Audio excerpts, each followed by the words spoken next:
What is going on, YouTube? So finally, I have a hairstyle that y'all can achieve right at home. So this is a 13x6 lace closure wig that does not require glue. I'm gonna show you guys how to do this install, and I'm gonna talk about something that's been on my mind lately. Let's get into it.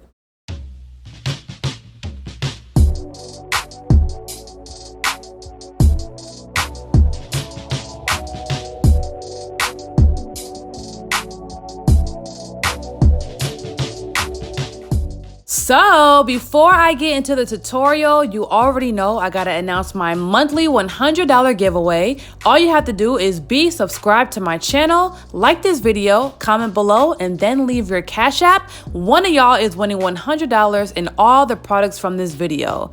Good luck! All right, what is going on, guys? It's your girl Easy Breezy, and I'm back with another hair sponsor. Thank you so much, Allie Grace. They sent us this 99J colored lace closure unit.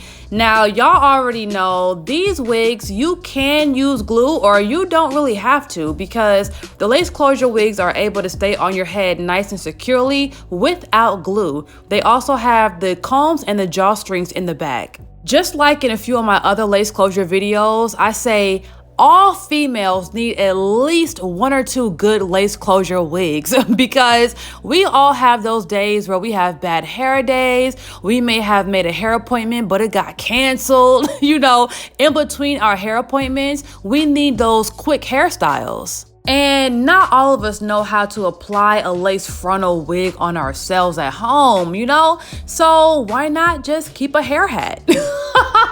That's what I call lace closure wigs because they're so easy to install. All you gotta do is make sure your hair is flat underneath and put it on. Now with this particular model, my girl Raven, she wanted to make sure it was down and not moving. So we're definitely going to be using our lace glue today. And as you already know, the only glue that I use on my channel is liquid lace glue from galaxygirlhair.com. So if you want your own bottle, head to the website right now. So in this video, I want to get into the colorism in the music industry. Now, this is not a new topic. You know, this is not something that hasn't been going on for years and years and years, but I just want to talk about it because I feel like this is a conversation that needs to be held, period. All right, so the first two artists I want to talk about is Normani and Chloe from Chloe and Halle. So this first topic has to do with the Beyonce comparisons, right? So a lot of people compare Normani's performance style and confidence to Beyonce, but it's like so many people have said, oh, she's trying to be Beyonce or she'll never be Beyonce. And it's like all this hate coming for her. And it's like, you know, I understand she's done Beyonce tributes and she may, I don't know, have certain mannerisms from Beyonce, but what artist has not studied Beyonce or Destiny's Child?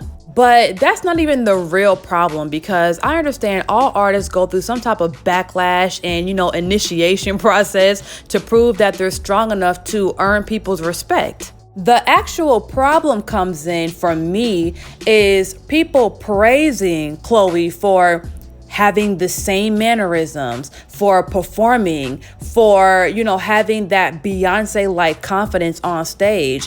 Why can't Normani have that same, you know, positive comparison like Chloe does? Both artists are extremely talented, extremely beautiful, two talented Black women that's just trying to make it in this industry. Both artists are co-signed by Beyonce herself. The only difference is Chloe is actually signed under Beyonce, but both artists were co-signed and recognized by Beyonce. So why is it that Normani is trying to be Beyonce and she never will, but Chloe is, oh, Beyonce's prodigy. Oh, the next Beyonce.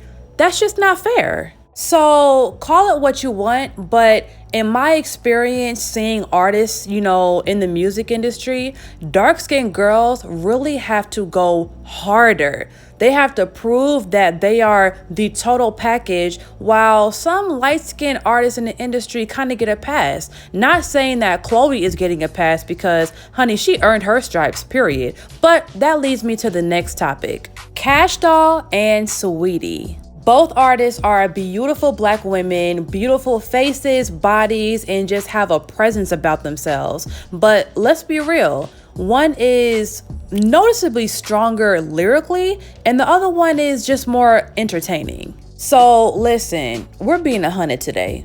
Even Stevie Wonder can see Saweetie is way further along in her career, way more successful, has 10 times more brand deals, sponsors, and gets way more attention, way more performances, but simultaneously, people don't like her music. Once again, why is it like this?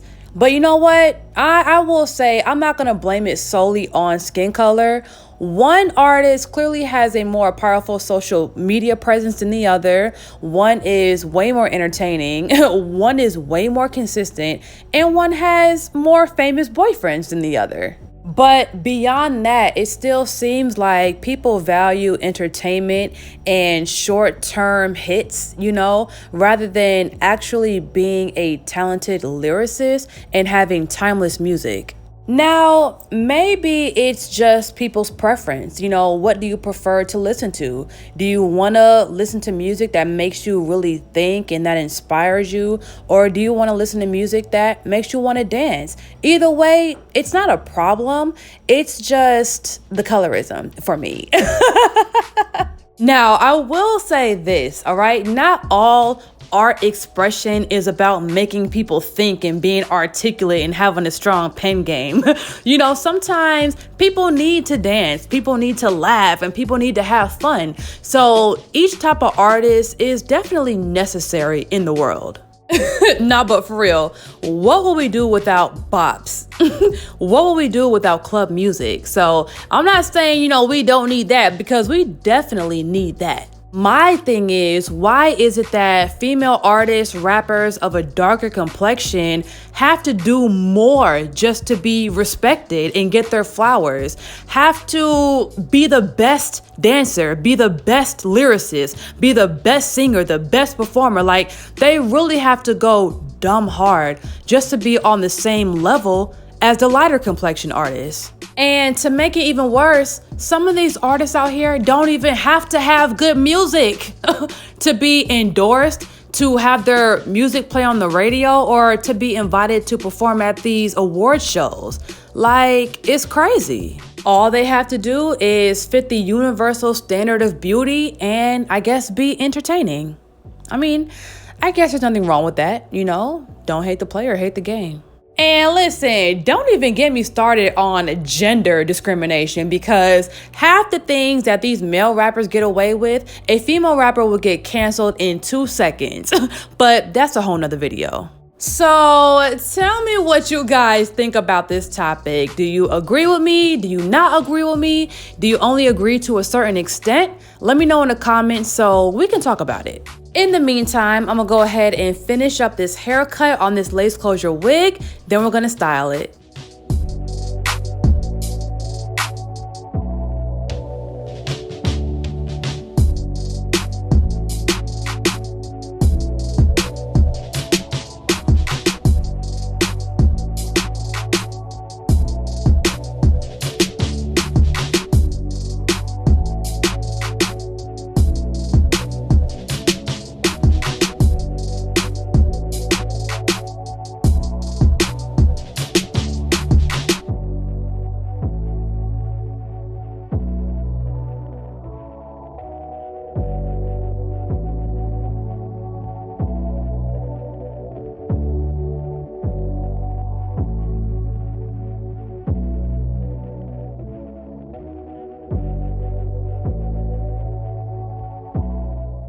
All right, so the cut is looking really cute. At first we did like a shoulder length bob, but when we looked at it, we was like, let's go for the more blunt cut edgy look. So this is the final result, and y'all, I love it like I love all my hairstyles. Once again, thank you so much Allie Grace for sponsoring this video with this 99J lace closure unit. If you guys want this exact wig, I'm going to put all the information in the description below. If you're not subscribed to my channel already, make sure you go ahead and do that and turn on your notifications. See y'all later.